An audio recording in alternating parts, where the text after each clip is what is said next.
오늘 우리에게 주시는 하나님의 말씀입니다. 하나님의 말씀은 야고보서 2장 14절에서 22절까지 말씀입니다.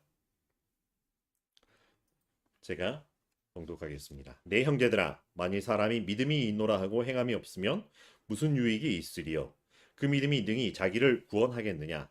만일 형제나 자매가 헐벗고 일용할 양식이 없는데 너희 중에 누구든지 그에게 이르되 평안히 가라, 덥게 하라, 배부르게 하라 하며 그 몸에 쓸 것을 주지 아니하면 무슨 유익이 있으리요? 이와 같이 행함이 없는 믿음은 그 자체가 죽은 것이라. 어떤 사람은 말하기를 너는 믿음이 있고 나는 행함이 있으니 행함이 없는 내 믿음을 내게 보이라. 나는 행함으로 내 믿음을 내게 보이리라 하리라. 내가 하나님은 한 분이신 줄을 믿느냐? 잘하는도다. 귀신들도 믿고 떠느니라. 아, 허탄한 사람아, 행함이 없는 믿음이 헛것인 줄을 알고자 하느냐? 우리 조상 아브라함이 그 아들 이삭을 제단에 바칠 때 행함으로 의롭다 하심을 받은 것이 아니냐? 내가 보거니와 믿음이 그의 행함과 함께 일하고 행함으로 믿음이 온전하게 되었느니라. 아멘. 지난 한 주간 주의 사랑 안에 거하셨나요? 그래서 그 한 주간, 또 지난 한 주간 주의 사랑으로 사랑하며 우리의 이웃을 섬기셨나요? 질문을 드려봅니다. 이 거룩한 예배에 나온 주의 거룩한 자녀들, 더 잘 돕는 우리 가족들 사랑하고 축복합니다. 그리고 기도하고 응원합니다. 우리가 주 앞에서 예배를 드릴 때나 혹은 흩어져 보내심을 받은 곳에서 각자의 삶에 충실하여 떨어져 있을 때나 언제나 한결같기를 축원합니다. 더 잘 돕는 사람들의 예배 공동체에는 한 가지 표어가 있습니다. 하나님 앞에서 하나님의 자녀로 우리가 그렇게 살아가겠다라고 하는 것이고요. 우리가 함께 더불어 살아가는 우리의 이웃들이 그렇게 살 수 있도록 섬기겠습니다 라고 하는 다짐이고 바람입니다. 그래서 오늘 우리에게 주시는 말씀이기도 합니다. 오늘 말씀은 얼핏 보면 하나를 이야기하는 것 같습니다. 근데 또 어찌 보면 전혀 다른 두 가지 동떨어진 주제를 이야기하는 것 같기도 합니다. 믿음과 행함이라고 하는 것입니다. 행함이 있는 믿음과 행함이 없는 믿음을 대비하여서 믿음과 행함이 나누어지지 않았다라고 하는 것을 강조하고 있습니다.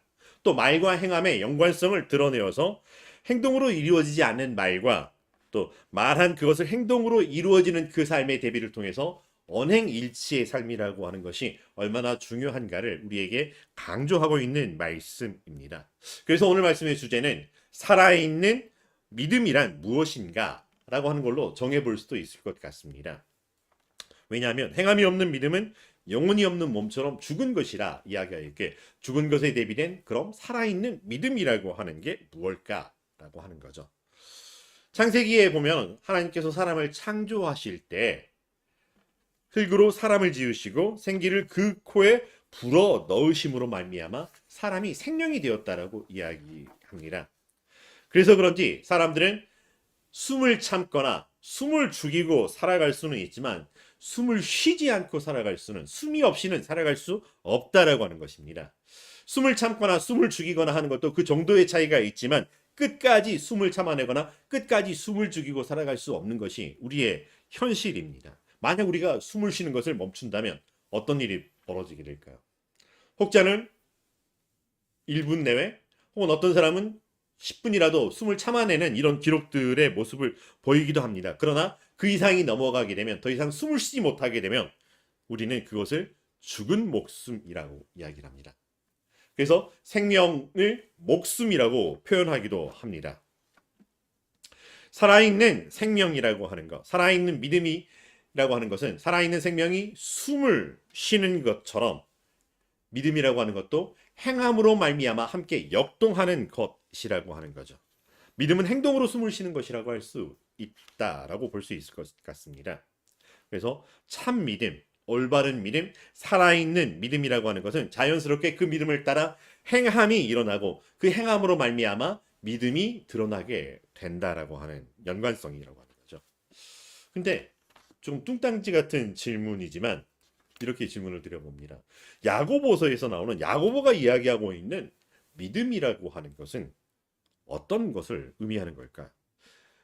야고보서에서는 굉장히 심각한 이야기를 우리에게 하고 있습니다. 구원을 얻지 못할 믿음이라는 표현까지 있으면서 진짜 믿음, 살아있는 믿음과 죽어있는 믿음을 이렇게 구분하고 있습니다. 둘 중에 하나의 믿음일까요? 행함이 있는 믿음과 행함이 없는 믿음. 그래서 행함이 없는 믿음은 가짜 믿음, 죽어있는 것일까? 그렇게 구분하는 것일까? 진짜와 가짜를 구분하는 그 기준에 행함이라고 하는 것을 굳게 두고 있는 걸까? 사실 야고보는 예수님과 동행하면서 참 많은 것들을 보고 들었던 제자입니다. 또 겟세마네 동산에서 예수님과 함께 머무르면서 예수님께서 하신 말씀을 들었습니다. 마음에는 원이로되 육신이 약하도다라고 하는 말씀도 들었었고요. 수많은 사역의 현장에서 믿음이 작은 자여라고 하면서 믿음이 그 작은 것을 홀대하지 아니하시고 애통해하시고 안타까워하셨던 그 말씀을 보셨다라고 하는 것. 또 부활 이후에도 의심 많은 도마에게도 오셔서 오히려 의심하지 아니하고 믿을 수 있도록 손에 못자국을 보여주셨던 그런 것들도 함께 했다라고 하는 것입니다. 단순히 행함이 있고 없고라고 하는 것만으로 그것으로 우리의 믿음이 진짜 가짜, 구원을 얻을 수 있는 믿음, 구원을 얻지 못할 믿음, 살아있는 믿음, 죽어있는 믿음으로 구분할 수 있을까? 믿음의 경중이 아닌 믿음의 가부를 결정하는 것이 행함이라고 보는 것 같습니다. 구원의 유무가 그러면 결국 행함이라고 하는 것에 있다라고 할 수 있을까? 라고 생각을 하지만 감사하게도 야고보는 행함이 있는 믿음을 강조하지만 행함과 믿음을 구별해내서 구분해내지 않고 있다라고 하는 것을 볼 수 있습니다. 어린 시절 읽었던 책 중에 엔도 슈샤쿠의 침묵이라고 하는 책이 있었습니다. 일본에 복음을 전하러 온 신부가 결국은 배교하는 행위를 합니다. 예수님의 토상화를 밟고 만 것이라고 하는 거죠. 그래서 그의 믿음이 저버리는 행동을 했다라고 하는 것입니다. 그런데 그의 마음에 들려왔던 예수님의 음성이 있었습니다. 나를 밟아라라고 하는 것이죠. 밟아라. 내 발의 아픔을 내가 제일 잘 알고 있다. 밟아라.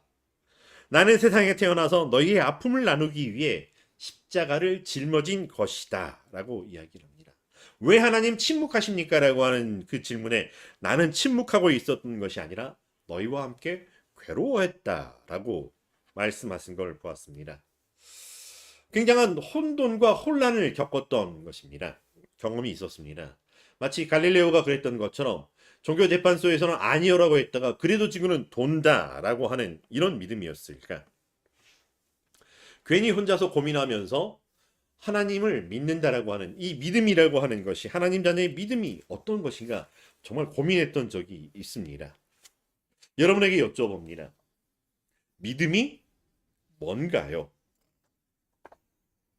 여러분은 뭐라고 대답할 수 있을까? 혹자는 믿음을 신념과 비교하기도 합니다. 그래서 이 믿음이라고 하는 사전적 정의를 위키백과 사전에는 이렇게 이야기를 합니다. 믿음은 어떠한 가치관, 종교, 사람, 사실 등에 대해 다른 사람의 동의와 관계없이 확고한 진리로서 받아들이는 개인적인 심리 상태라고 이야기를 합니다. 표준 국어 대사전에서는 어떠한 사실이나 사람을 믿는 마음이라고 설명을 하고 있습니다. 믿음을 믿음으로 설명을 하고 있습니다. 이것이 철학, 사회, 정치 등의 분야에서는 일반적으로 신념이라고 하고 종교에서는 이거를 신앙, 신심, 신앙심이라고 이야기를 한다라고 하는 거죠. 얼핏 보면 믿음과 신념의 차이를 명확하게 구분하지 않고 때로는 그것이 그것 같은 모습을 보이기도 합니다. 질문을 조금 바꾸어 봅니다. 믿음이 무엇냐라고 하는 것이 아니라 그러면 믿음은 어떻게 시작되고 있나요? 우리의 신앙 고백이 우리가 조금 전에 함께 나누었던 우리의 사도신경의 신앙 고백이 언제 우리의 믿음이 되었나요? 라고 하는 것입니다. 저절로 된 게 아니라고 하는 거죠. 마치 이 수도자들이 수많은 수도와 고행 속에서 깨달음을 통해 아 그렇구나라고 믿게 된 것도 아닌 듯합니다. 신대원 다닐 때 장난처럼 이렇게 했던 말이 있습니다. 전도사님 예수님 믿으세요 라고 했는데 어느 한 분이 그 이야기를 듣고서 마치 이 얼음 동상이 된 것처럼 잠시 멈칫하는 그리고 나중에 보자라고 자리를 떴던 적이 있습니다. 그리고 한참 후에 그분이 저에게 이야기를 해주셨던 게 있었습니다. 고마웠다고. 어려서부터 모태신앙으로 자라왔기에 신앙이 불편하지 않습니다. 교회 생활이 너무나도 자연스럽습니다. 그 중심으로 살아왔고 아는 게 참 많았습니다. 그런데 그것이 과연 믿음이었을까? 라고 다시 한번 고민하게 되었다라고 하는 것이죠. 그러면서 자기가 다시 한번 하나님 안에 있음과 내가 하나님을 믿고 있음을 발견하게 되었노라 라고 은혜의 시간이었노라 저에게 들려주었던 경험이 있습니다. 우리의 믿음은 저절로 생겨나는 게 아니죠. 로마서에 믿음은 들음에서 나며 들음은 그리스도의 말씀으로 말미암았다라고 전하고 있습니다. 우리가 무엇을 믿게 되었던 것은 저절로 믿어지는 것이 아니라 무언가를 알고 있었던 것이 있었는데 그 알고 있었던 무언가로부터 비롯되었다라고 하는 것입니다. 우리가 알게 되었다라고 하는 것은 저절로 된 게 아니라 누군가로부터 외부에서 나에게 배우게 하고 알려주었고 들려주었다라고 하는 이런 것이죠.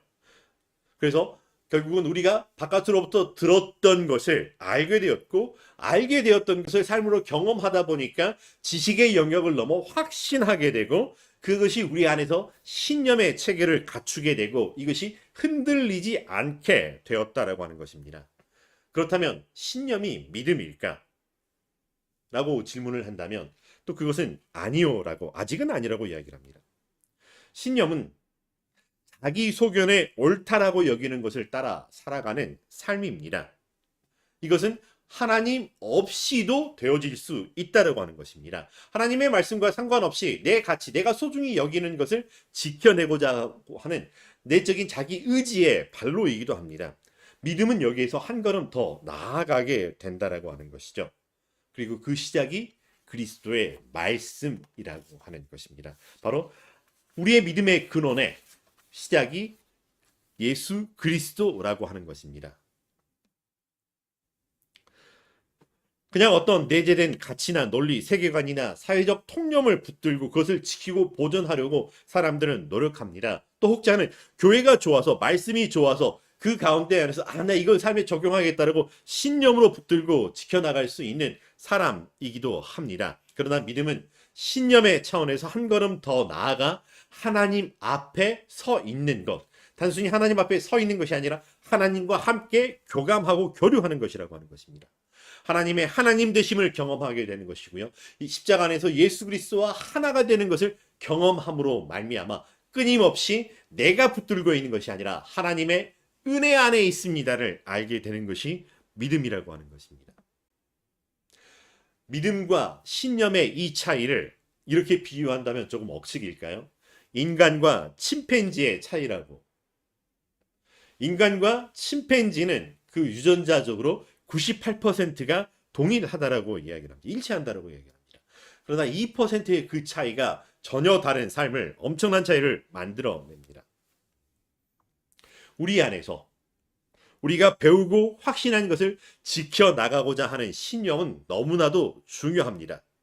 대부분 그조차도 지켜내지 못하고 하는 경우가 많습니다. 제대로 알지 못하고 스스로 확신할 수 없어서 때로는 사회적인 사람들의 눈치를 보느라 예 순간에 아니오라고 이야기하거나 어물쩡하게 넘어가려고 하는 그런 상황들을 보게 됩니다. 우리는 초등학교에 혹은 그 이전부터 산수를 배웠습니다. 수를 배웠습니다. 사칙연산을 할 수 안다라고 하는 거죠. 이것은 암과 지식의 영역이라고 하는 것입니다. 신념은 이 알고 있었던 지식이 삶에 적용될 때 드러나기도 합니다. 여러분 5대5는 똑같은 비율을 말합니다. 다른 말로 표현하면 10에서 5를 빼면 5가 남는 것이 5대5의 법칙이기도 합니다. 이것은 수학의 영역이지만 이게 삶의 영역으로 내려온다면 어떻게 될까요? 삶에서 나눔과 분배의 순간에 적용되는 것이 신념의 영역이기도 합니다. 때로는 단순히 수치적으로 표현하지 못하는 경우들이 있습니다. 여러분 공평하게 나눈다라고 하는 것은 5대5 혹은 n분의 1로 분배를 하는 것을 이야기합니다. 여러분 그렇게 나누어주면 공평하게 될까요?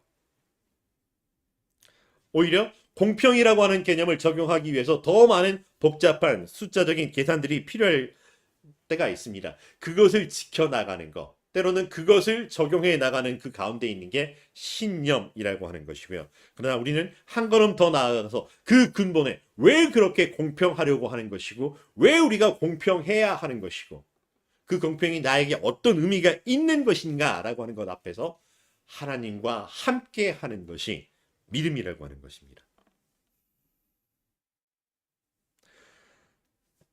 히브리서에는 하나님의 말씀은 살아있고 활력이 있어 좌우의 날선 어떤 검보다도 예리하여 혼과 영과 및 관절과 골수를 찔러 쪼개기까지 하며 또 마음의 생각과 뜻을 판단한다라고 이야기를 합니다.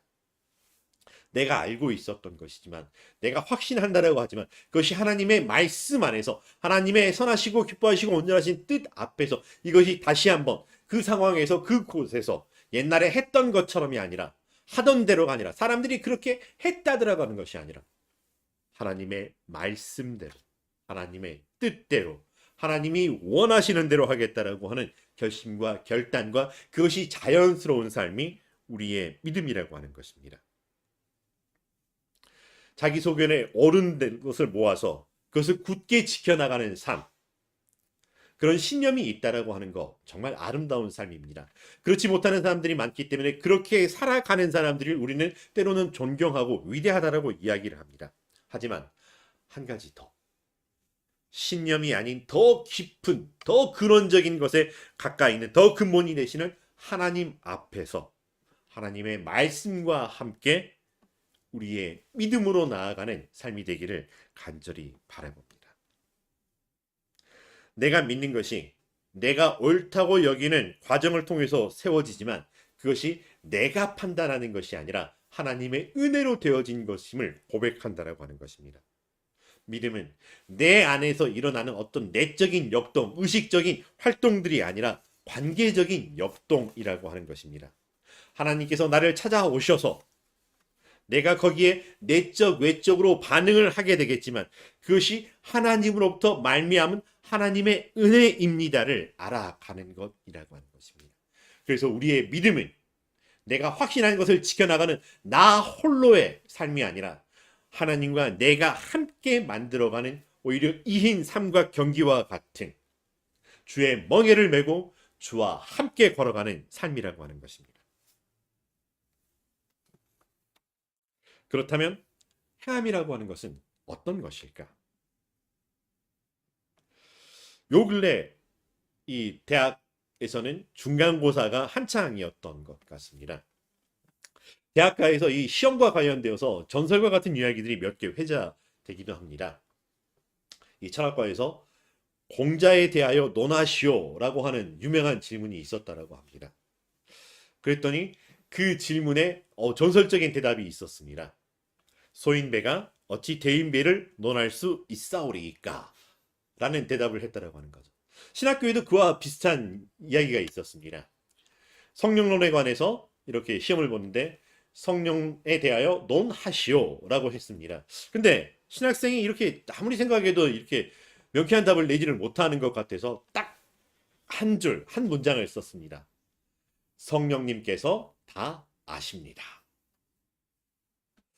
여러분 교수님이라면, 만약에 여러분이 교수님이라면 이 답안지를 보고서 어떤 질문을, 아니 어떤 성적을 줘야 할까요? 평가를 해야 되는데.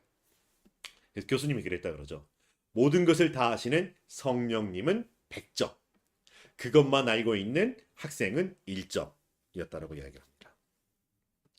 안다라고 하는 것, 아는 것이 성적이 되기 위해서는 아는 것만큼 적어내야 하는 과정이 필요하듯이, 알미 우리의 삶이 되기 위해서는 거기에 합당한 행동이라고 하는 것이 드러나야 된다고 하는 것이죠. 믿음이라고 하는 것도 마찬가지입니다. 믿음이 드러나는 과정은 행동을 통해서 드러난다라고 하는 것입니다. 그래서 오늘 우리에게 믿음이 삶이 되기 위해서 행함으로 우리가 알 수 있도록 우리의 믿음을 드러내 보이라고 강조를 하고 있습니다.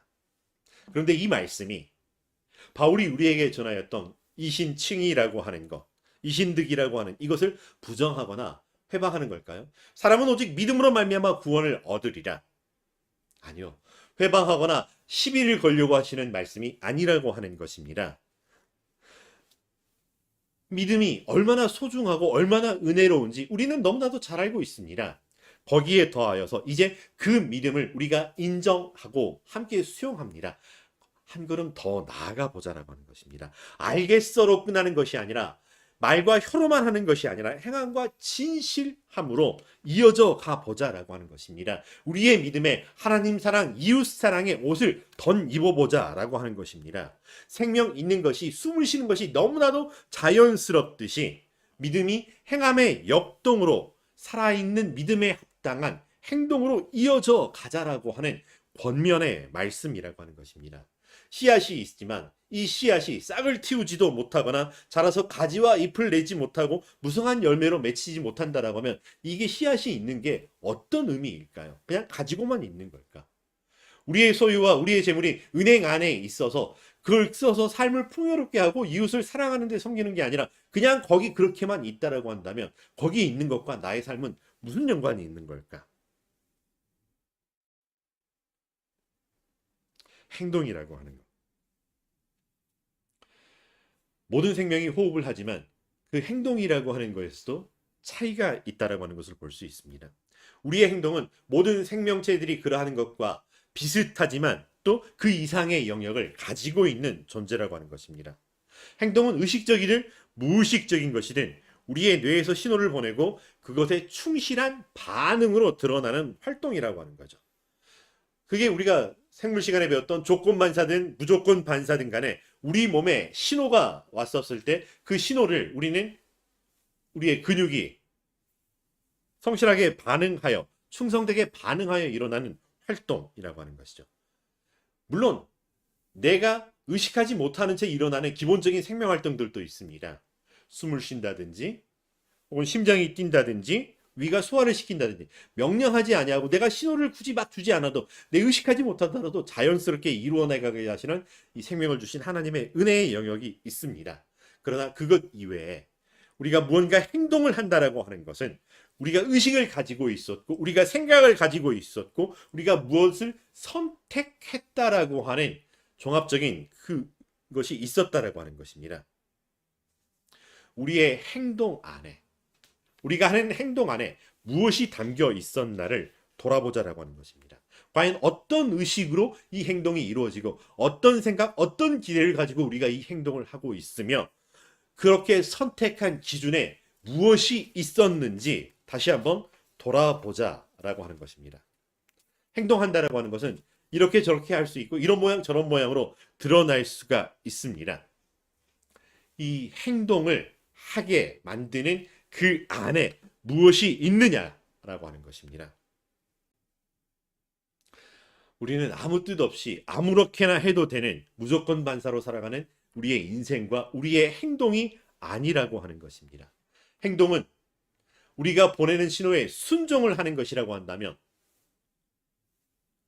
우리는 지금 무엇 때문에 어떻게 그 신호를 보내고 있느냐라고 하는 것입니다. 우리에게 유익하다고 여기는 것, 우리가 소중하다라고 여기는 것이 무엇인지 우리를 돌아보아 낼 필요가 있다라고 하는 것입니다.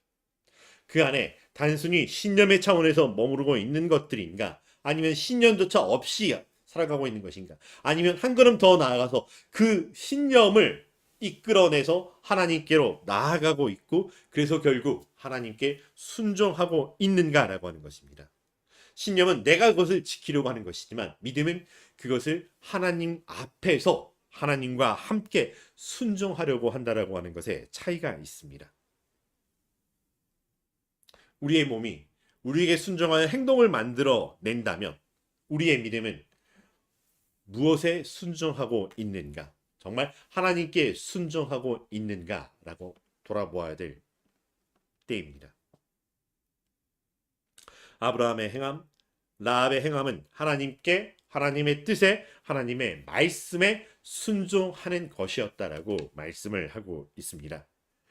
말이 아닌, 말뿐만이 아닌 행동으로 드러나서 그들의 마음, 그들의 기대에 담긴 신념이 아니라 신념을 넘어서 하나님께로 나아가고 있는 믿음을 고백하고 있다라고 하는 것입니다. 바로 이것이 우리의 삶이 삼류소설이냐 아니면 위인들의 위대한 신앙의 선배들의 삶을 따라가는 전기가 되느냐라고 하는 것, 우리의 행동에 무엇이 담겨 있느냐라고 하는 것의 문제라고 하는 것입니다. 믿음과 행동이 따로따로가 아니라 행함이 있는 믿음이지만 그 안에 담겨 있는 믿음의 본질이 무엇인가라고 하는 이것을 우리가 돌아보아야 할 때입니다. 우리는 예배 시간에 우리의 신앙을 사도신경에 맞춰 고백을 하였습니다. 우리가 고백하였던 이 신앙 고백, 사도신경은 우리의 믿음인가요? 아니면 우리의 신념인가요? 아니면 신앙의 지식인가요?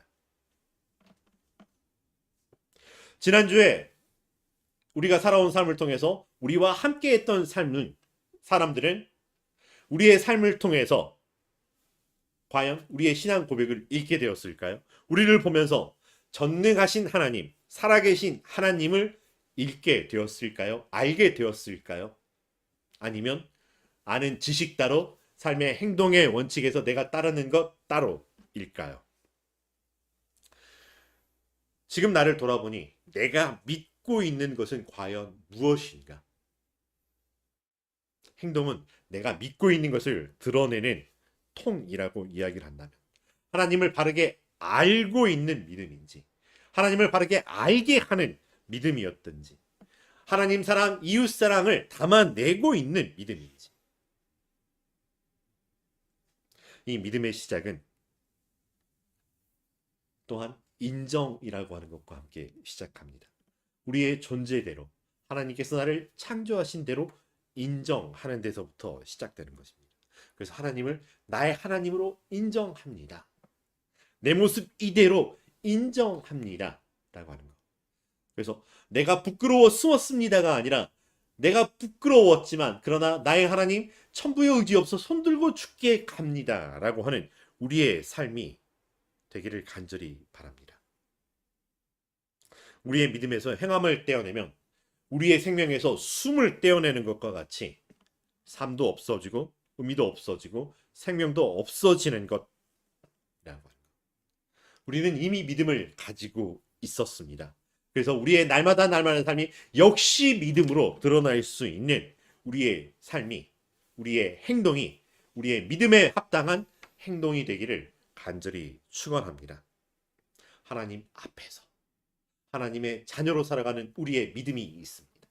그리고 우리의 믿음이 우리의 행동을 타고 드러날 때 세상 사람들이, 우리의 이웃들이 우리의 모습을 보고서 그들도 하나님 앞에서 하나님의 자녀의 삶으로 초대되고 우리와 함께 되는 그 놀라운 은혜가 펼쳐지는 한 주간이라고 하는 것. 그래서 이 귀한 삶에 주께 우리의 믿음으로 순종하며 순종에 합당한 행동으로 드러내어 하나님께 영광되어지는 삶이 되기를 주의 이름으로 축원합니다. 기도하겠습니다. 사랑과 은혜가 충만하신 여호와 하나님, 우리가 무엇이 간데 우리를 먼저 찾아와 주시고 우리의 하나님이 되어주시고 그 하나님을 알게 하시고 알며 경험하는 것 가운데 우리에게 확신이 들게 하시고 그래서 그 확신을 붙들고서 다시금 하나님 앞으로 나아가 우리가 믿음의 사람이 되게 하여 주셨는지요. 우리는 늘 연약하여 믿음이 작아지고 믿음이 흔들리지만 그러나 우리의 믿었던 이것이 역시 믿음으로 나아가는 그 은혜의 삶을 살 수 있도록 주께서 우리와 함께하여 주시옵소서. 우리의 결단이, 우리의 순종이 하나님께서 기뻐 사용하시는 것 되게 하여 주시옵소서. 예수님의 이름으로 기도합니다.